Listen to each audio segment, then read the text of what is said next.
Try and get the rents high. Keep it just as it is.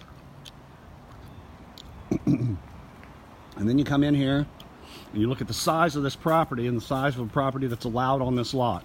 It's a 42 by 98 foot lot. You do the calculations and you determine whether or not you can add a secondary cottage that's larger than the one that is allowed no matter what.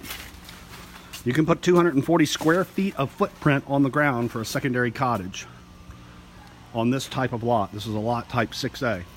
That'd be roughly a footprint that looks something like that. This is the cottage of the home that's immediately next door.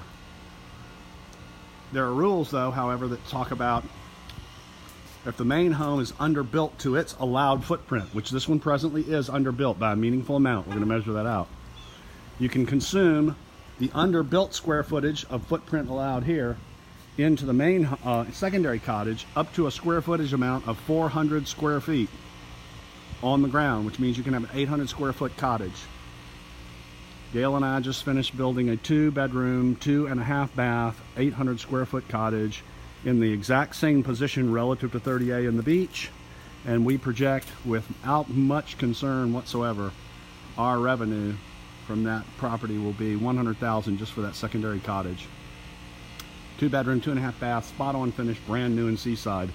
Absolutely. We know of 1-bedroom cottages that get $79,000 and they're 400 square feet total. 1-bedroom, little small kitchenette. We're gonna have a full-size kitchen, the whole shooting match. So again, big money can be made just in building that cottage out.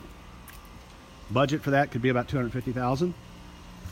And then you keep the main home and you just rent the main home and get whatever you can from the main home.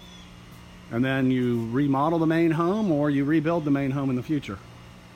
Either way, there's square footage that can be picked up based on the current square footprint that's on the ground.